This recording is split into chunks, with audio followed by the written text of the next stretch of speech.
Unang-una sa lahat, nalilito po ako dito sa paiba-iba na pahayag ng ating administrasyon tungkol sa barangay elections. At dahil dito, kinumbida ko si Vice Chair Iqbal na sumama sa atin. The administration has been flip-flopping so much in the barangay term bill that it's becoming highly suspicious, at least to me. The Senate passed the bill on third reading noong January 14 pa.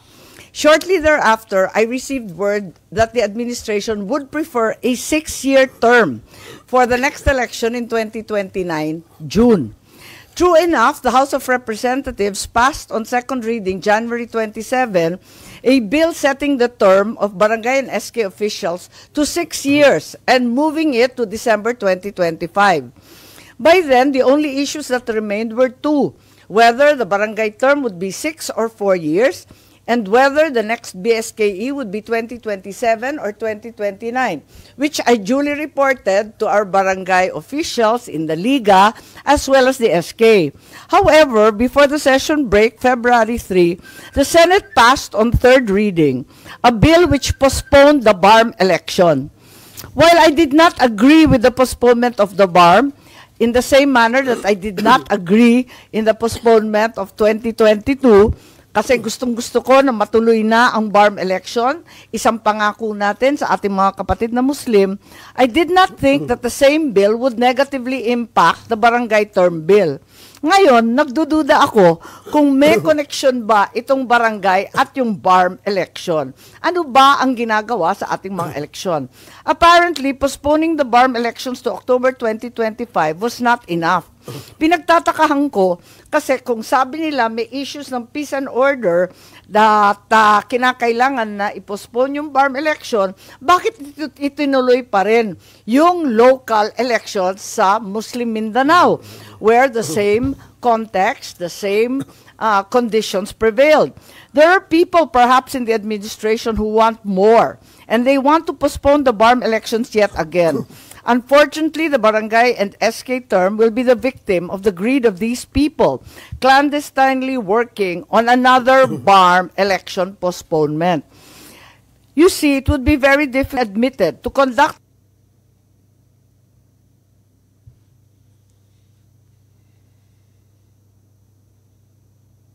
an automated BARM election on the 13th of different ballot phases on the 1st of December.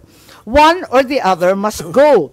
Those who want to postpone the BARM elections will naturally exert every effort so that the December BSKE will push through. They will then use the December barangay election as one of the reasons why the October BARM election should be postponed. This is greed, and it is most gruesome. Those who actually reside in the BARM, as represented by Vice Chair Iqbal, including the governors and the members of the present parliament, want an election. For the first time, it is the MILF demanding an election, whether they will be victorious or not.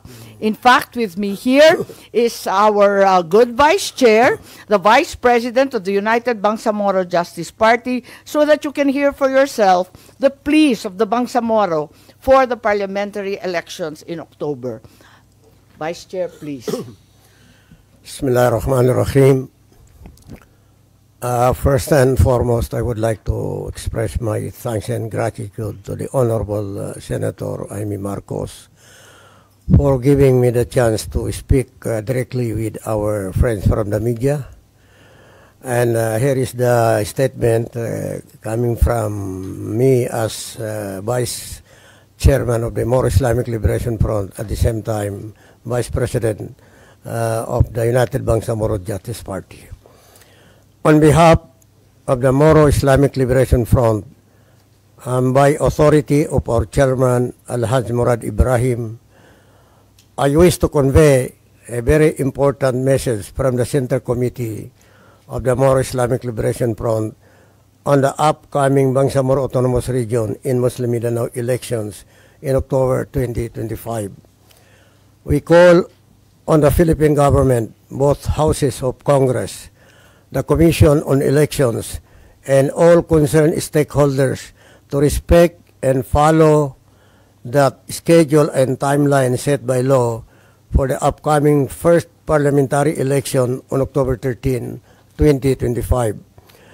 We strongly appeal to our national leaders to refrain from entertaining any proposal that will again postpone this historic election to choose the regular members of the Bangsamoro Parliament. It can be recalled that since the start of the transition period and the appointment of the members of the Bangsamoro Transition Authority in 2029, the conduct of the first parliamentary election was already postponed twice. The first extension was granted during the term of President Rodrigo Duterte through Republic Act 11593, which moved the first parliamentary election from May 2022 to May 2025. The second postponement was approved by President Ferdinand R. Marcos Jr. on February 21, 2025 through Republic Act 1212-3, which pushed back the election by 5 months. MILF recognizes the need to establish a democratically elected members of parliament so the BARM will be able to transition to a fully functioning and empowered autonomous government whose leaders are democratically elected with legal mandate from the Bangsamoro electorates. At this point in time, while there is no pending bill filed in Congress, yet seeking for another postponement of the October 13, 2025, the MILF is very much concerned over reports reaching us that there is again another move to postpone the parliamentary election to 2028. We reiterate our appeal to the Senate and the House of Representatives to assure the Bangsamoro people that the first parliamentary election will push through as scheduled and there will be no further delay nor extension or postponement. This is the essence of democracy, and the MILF is ready to seek legal mandate through the sovereign will of the Bangsamoro people in a clean, fair, honest, and credible election. The MILF, through the United Bangsamoro Justice Party, is ready to submit to this democratic electoral exercise, and we are willing to accept its outcome even if we lose or win. Peace in the Bangsamoro is precious but fragile. It is obtained through the long and arduous journey of negotiations that led to the creation of the Bangsamoro Autonomous Region in Muslim Mindanao. Let us not waste the gains we had made. Thank you very much. Maraming salamat. Si Vice Chair po, pinagbigyan tayo, pero may appointment siya. Kaya kung may katanungan kayo tungkol sa paksang ito, unahin na natin siya. So sir, confirm yun na may another move to postpone the incoming BARM election? Kasino daw po nag-initiate? Well, as I have mentioned in my message, there are so many reports reaching us that there is another group, or there is a group really working really to postpone again the BARM election. And that's why we are here to appeal to the national government, to the Congress of the Republic of the Philippines, and all those who are partners in the peace process, and to the entire Filipino people that sana po hindi na po mo-postpone ito. Para po kami po ay ready na po kami dahil sa democratic struggle na po kami, kailangan po na namin na ituloy na natin ang election. Senator Amy, dito ba sa Senate may ganun hubang move? Ang pinagtatakahan ko ay yung nangyayari sa barangay election. Yung unang sabi sa amin, sana 6 years daw, ipostpone na lamang. 6 years, 2 terms. Bigla-bigla, nung Lunes, pagkatapos ng LEDAC, ang utos daw, no postponement, 4 years, 2 terms lamang. So napapaisip po tayo kung bakit nangyayari ito, ba't pa iba-iba? Kaya pinagtatakahan namin at inaakala namin na baka naman may ibang plano sa iba pang eleksyon, yung October election. Dahil mismo yung COMELEC ay nagsasabi na mahihirapan sila halos sa 1 buwan lang at kalahati ang pagitan ng October at saka December. Baka hindi kayanin lahat ng mga balota na kakailanganin. Kaya eto nga, yung problema ko, yung pala, may BARM election at may balak yata na mag-postpone. Ang sinabi ni Senate President Escudero, kaya itutuloy ang barangay at SK election sa December para and then i-extend yung kanilang term sa 4 years dito sa Senate para hindi na masasabay sa anumang national or local elections. Kailan man naman hindi talagang sasabay yun kahit kailan. Hindi talaga tatama. Pero yung halimbawa this year kasi kasabay ng midterm election, di ba? This year yung SK. Kung December. Yes, kung December. Pero ang problema this year kasi ay 2 years lang halos ang term nila. Kaya walang may gusto ng eleksyon. Saksakan ng mahal at isa pa, magkakasabay doon sa BARM election, which as we know is a very historic and first election. Isang pangako na bigong-bigo na ang ating mga kapatid na Muslim, antay na sila ng antay, ikatlo kung sakali, ikatlong postponement to. Kaya nga, nanghihina yung mga liga ng barangay at walang nararamdamang gobyerno sa ibaba dahil imbis na tulungan yung mga barangay na siyang mukha ng gobyerno sa ibaba, binabawasan ng kapangyarihan at sadyang pinapahina. Walang bumababa na project, yung mga programa, yung kaayusan, walang suporta sa agrikultura, sa pagkain, hanggang sa gabineta lang lahat. Ano yon? Puro drawing? Anong akala nila? Cartoons? Hindi naman dapat ganun. Palawakin natin ang kapangyarihan ng barangay, ang kanilang termino. At yung 4+4 na sinasabi ng LEDAC, mas bawas pa yun kesa sa present term nila, 3+3+3 or total of 9 years, magiging 8 pa. Kaya nagtataka ako, ano kaya ang pakay nito? Kasi sabi nila, abangan daw yung susunod. Yung pala, may kilos na yung BARM ipopostpone. Kaya itutuloy yung barangay. So may time pa ba, ma'am, para i-postpone delay yung BARM election? Matatapos na yung 19th Congress. So sa 20th, yun ang plano, ma'am, pagpasok ng 20th? Parang may ganun. Parang may nagsasabi na ipopostpone sa 20th Congress. So nakausap niyo na po si SP Escudero kung talagang decided na ituloy ang SK election, barangay and SK election? Well, pinaalam ko kay SP Escudero, natutol talaga ako dyan. Sinabi ko pa nga, kung ang problema, ako yung author at ako yung sponsor, tanggalin na yung pangalan ko, matulungan lang ang ating mga barangay na maipostpone para matuloy-tuloy ang kanilang trabaho at proyekto.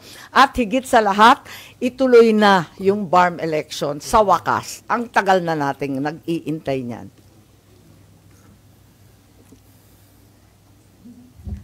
So hanggang next week na lang yung session. Oo nga, 3 araw na lang. May Kaya chance nga, pa ba? nananawagan si Vice Chair Iqbal na ituloy na. Pero yung postponement ng barangay at SK election, may chance pa ba na ma-approve, ma'am? Well, kung hindi ngayon, sana sa susunod. Pero tawag nga ako ng tawag sa Kongreso, ang balita, nasa agenda ng 2 araw, pero hindi tinitake up. Tinatawagan ko si Congressman Sagarbaria, pati siya nalilito. Dahil sabi niya, dati minamadali, ginagawang 6 years. Ngayon, 4+4 na lang at no postponement bigla. Kaya nagkakalituhan lahat. May we get more information lang po dun sa sinasabi pong reports that meron pong tumatrabaho nga working to postpone again yung BARM elections. Paano po ba ito? Meron nagkakausap sa mga lawmakers? Ano po bang efforts po on that? Actually, yung mga information napakarami po, but I don't think I'm ready really to disclose names. So, pero sa baba, usap-usapan yan eh. Saka may mga personalities na involved, while I cannot disclose their names, alam namin. At saka yung mga tao na may direct benefit pag ma-postpone po ang BARM election po. Pero I'm not ready to name names. Pero hindi Malacanang initiative, sir. Sir, ang info nyo, walang kinalaman na Malacanang, sir? Ano po? Hindi Malacanang initiative, sir. Oh, I trust the wisdom of the president. I don't think Malacanang has something to do that. At least ang presidente, we trust the president. We trust the wisdom of the president. Ang kinatatakutan ko, pareho na naman ang dahilan na sasabihin kunyari magkakaroon ng insidente, pagkatapos tatakutin ang lahat na magkakagulo, kaya kinakailangan i-postpone. Sana tigilan na yung mga maniobrang ganyan. Kasi mapayapa at nananahimik ang ating mga kapatid na Muslim. Huwag na tayo mag-create ng kung ano-anong insidente para lamang i-postpone. So, kung may mag-push nun, i-oppose niyo yun, Senator Amy? Yes. The same way that I opposed it during the time of President Duterte, and the same way that I opposed it even last year.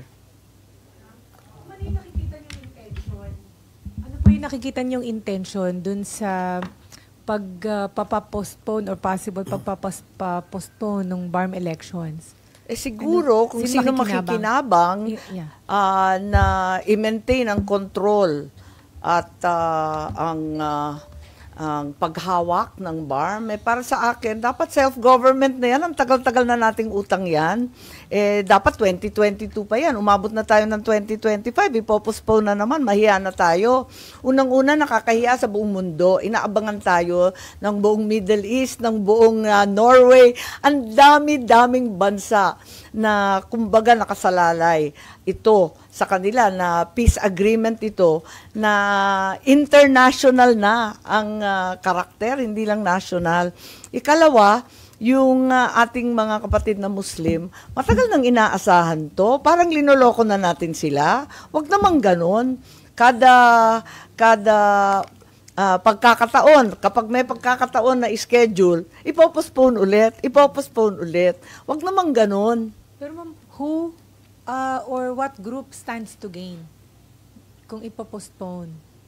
Siguro yung mga namamahala, yung mga naka-in charge dyan, na naghahari dyan, samantalang dapat ibigay na natin sa BARM. Autonomous region nga, pero hindi naman sila autonomous.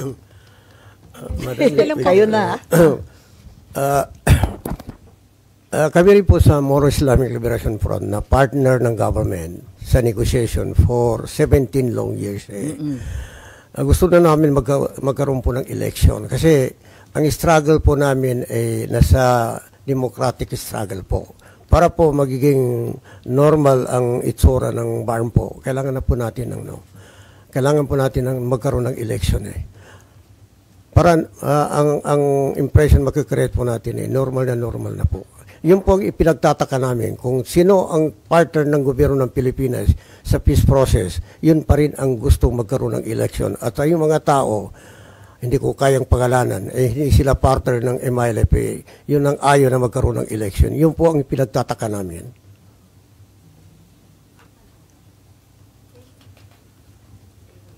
Thank you, Vice Chair.